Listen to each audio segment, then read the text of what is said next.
cette dernière petite capsule hein, du chapitre. Donc vraiment, c'est une micro-capsule. Tu verras que c'est très très simple. On parler de la multiplication et de la division de nombres relatifs. Simplement, quand on a des nombres relatifs, qu'est-ce qu'il faut faire quand on a une multiplication et une division? On va d'abord les multiplier ou les diviser entre eux.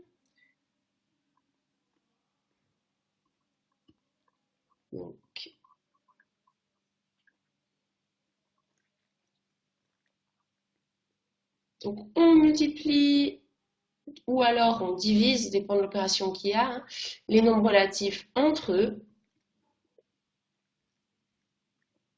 Et on ajoute un signe. Donc plus ou moins. Comment est-ce qu'on va déterminer le signe? Ça va être très simple. Si vous avez deux nombres positifs, on va faire plus et plus, ça donne plus. Un nombre positif, un nombre négatif, ça donne moins. Un négatif, un positif, ça donne moins. Et deux négatifs, ça donne plus. Donc pour ça, tu peux faire un petit tableau à la règle. Donc un tableau qui va être très utile, un tableau récapitulatif. Hop. Moi, je ne peux pas être très précise, mais toi, tu vas l'être. Là. Et...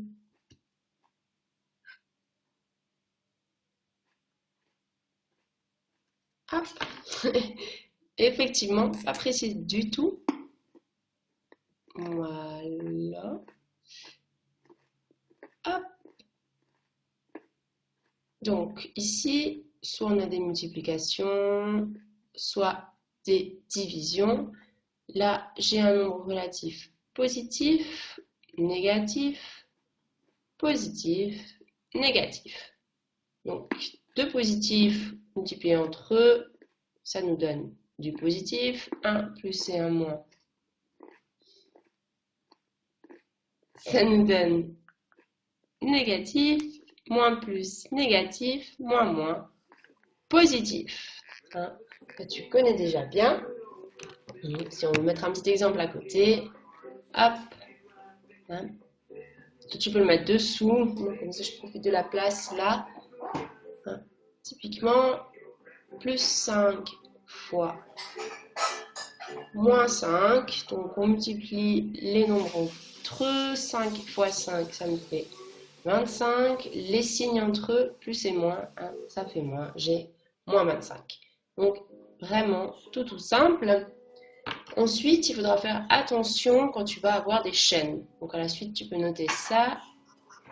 Donc, moi, j'efface, toi pas, comme d'habitude. Lorsqu'on aura des chaînes de calcul, c'est-à-dire par exemple 6, 7 nombres relatifs multipliés, divisés entre eux, il faudra compter le nombre de nombres négatifs. Donc, n'oublie pas ta crème solaire. Tu me manques aussi. Je te rappelle ce soir. Ok. Bye. C'était Kate. Très drôle.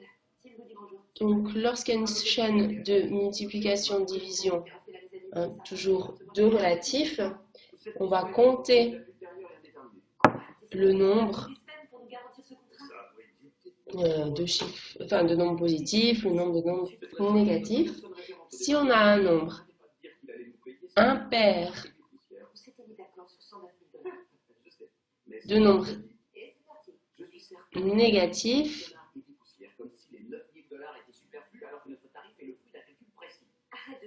le signe final, ça sera moins.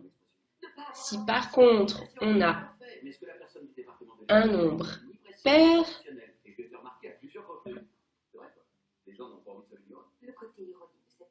de nombres positifs, et bien là, le signe final, ce sera plus. Par exemple, j'ai plus 50 fois moins 2 que je divise par moins 4 que je divise par moins 5 et au final que je multiplie par plus 3. Donc je fais le calcul, 50 fois 2, 100, 100 divisé par 4, 25 divisé par 5, 5 fois 3, 15. Maintenant je vais compter le nombre de nombres négatifs. 1, 2, 3. Donc il y en a 3. Ça me fait moins 15. Pardon, là attention, nombre pair de nombres. Pas positif, hein, mais négatif. Si j'avais eu 4 nombres négatifs, le signe final serait plus. 5 nombres négatifs, signe final moins.